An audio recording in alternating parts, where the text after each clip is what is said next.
Praise the Lord. प्रभु परमेश्वर का धन्यवाद करते हैं इन वचनों के लिए। आज हम पढ़ेंगे लूका 17 का 20-21 आयत को। परमेश्वर के राज्य का आगमन। फरीसियों द्वारा यह पूछे जाने पर कि परमेश्वर का राज्य कब आएगा, उसने उत्तर दिया, परमेश्वर के राज्य का आगमन दृश्य रूप में नहीं होगा। हालेलुया।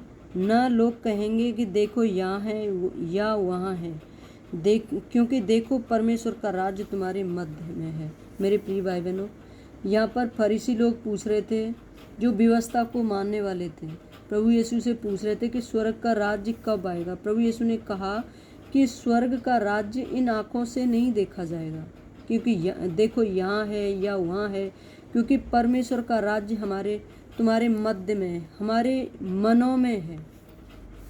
आगे पढ़ते हैं मत्ती 4 का 17। उस समय से यीशु ने यह प्रचार करना और आरंभ किया, मन फिराओ, स्वर्ग का राज्य निकट आ गया है। भजन संहिता 103 उसकी 19 आयत में पढ़ते हैं, वचन कहता है, यहोवा ने अपना सिंहासन स्वर्ग में स्थापित किया और उसकी प्रभुता सब पर शासन करता है। जो कुछ पृथ्वी पर है, ये मिट्टी का मनुष्य, उस पर भी परमेश्वर शासन करता है। आगे मत्ती में पढ़ते हैं, मत्ती 5 का 3 से 11 में पढ़ते हैं, धन्य हैं वे जो मन के दीन हैं, क्या हमारे अंदर ये गुण हैं। फिर आगे पढ़ते हैं, धन्य हैं वे जो शोक करते हैं। हालेलुया। धन्य हैं वे जो नम्र हैं, धन्य हैं वे जो धार्मिकता के भूखे और प्यासे हैं, धन्य हैं वे जो दयावंत हैं। हालेलुया।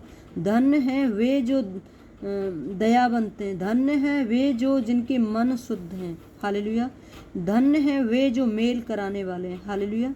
धन्य हैं वे जो धार्मिकता के भूखे हैं। धन्य हो तुम सब लोग, जब मेरे कारण लोग तुम्हारी निंदा करें। हालेलुया।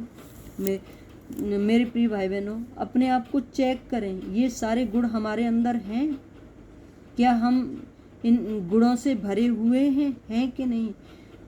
फिर हम पढ़ते हैं आगे मरकुस 10 का 14-15 में। यीशु ने जब ये देखा तो एक क्रुद्ध होकर उनसे कहा, फरीसियों से, बच्चों को मेरे पास आने दो, उन्हें मना ना करो, क्योंकि परमेश्वर का राज्य ऐसा ही का है।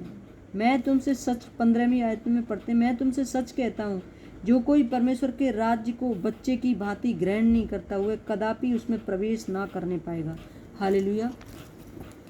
इसके लिए उदाहरण देते हैं। मान लीजिए एक बच्चा माँ की गोद में है, उसको लॉलीपॉप दो, तो वह बच्चा ये नहीं कहता कि मुझे ये फ्लेवर चाहिए या वो चाहिए, वो चुपचाप ले लेता है।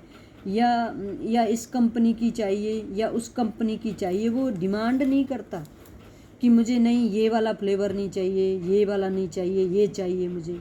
तो प्रभु यीशु ने ये कहा, परमेश्वर के राज्य को बच्चों की भांति ग्रहण करो, इसलिए उन्होंने बच्चों की भांति ग्रहण करने को कहा। जो बच्चों की भांति ग्रहण नहीं करता हुआ है, उसमें कदापि प्रवेश ना करने पाएगा। हालेलुया।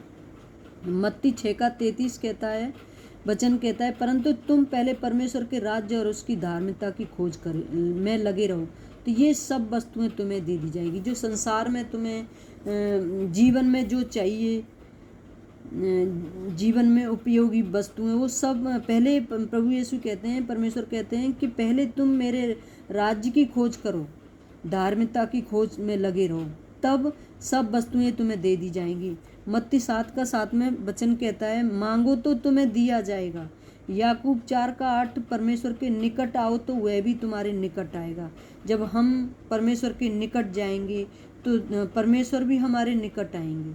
मत्ती 4 का 17 में वचन कहता है, मन फिराओ, क्योंकि स्वर्ग का राज्य निकट आ गया है। रोमियो 30 का 23 कहता है कि हम सब ने पाप किया है और परमेश्वर की महिमा से रहे थे। मेरे प्रिय भाई बहनों, यहाँ पे वचन हमें सिखाता है कि हम सब पापी हैं, हम सब ने पाप किया है।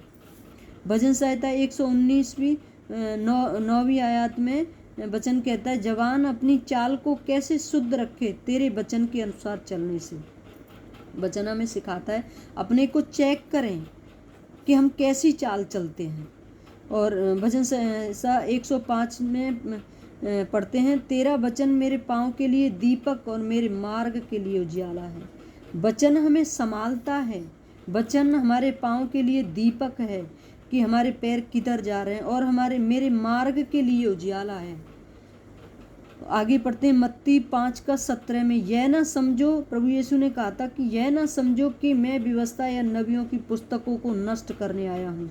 नष्ट करने नहीं परंतु पूर्ण करने आया हूँ। 18वीं आयत में पढ़ते हैं, क्योंकि मैं तुमसे सच कहता हूँ कि जब तक आकाश और पृथ्वी टल न जाए, व्यवस्था में से एक मात्रा या बिंदु जब तक पूरा न हो जाए नहीं टलेगा। यूहन्ना 16:33 में ये बातें प्रभु कहते हैं, ये बातें मैंने तुमसे इसलिए कही कि तुम मुझ में शांति पाओ। संसार में तुम्हें कलेश होता है। मेरे प्रिय भाई बहनों, संसार में हमें कलेश है, दुख हैं, परेशानियां हैं, बहुत सारी डिप्रेशन, टेंशन। तो प्रभु यही समझा रहे हैं यहाँ पे कि ये बातें तुमसे मैंने इसलिए कही कि तुम मुझ में शांति पाओ। संसार में तुम्हें कलेश होता है, परंतु साहस रखो, मैंने संसार पर विजय पाई है। हालेलुया। और परमेश्वर पिता की महिमा के लिए प्रत्येक जीव अंगीकार करे, प्रभु यीशु मसीह ही प्रभु है। फिलिप्पियों 2:11 में वचन कहता है। परमेश्वर पिता का धन्यवाद करते हैं इन वचनों के लिए। आप आशीषित हो इन वचनों से। आमीन।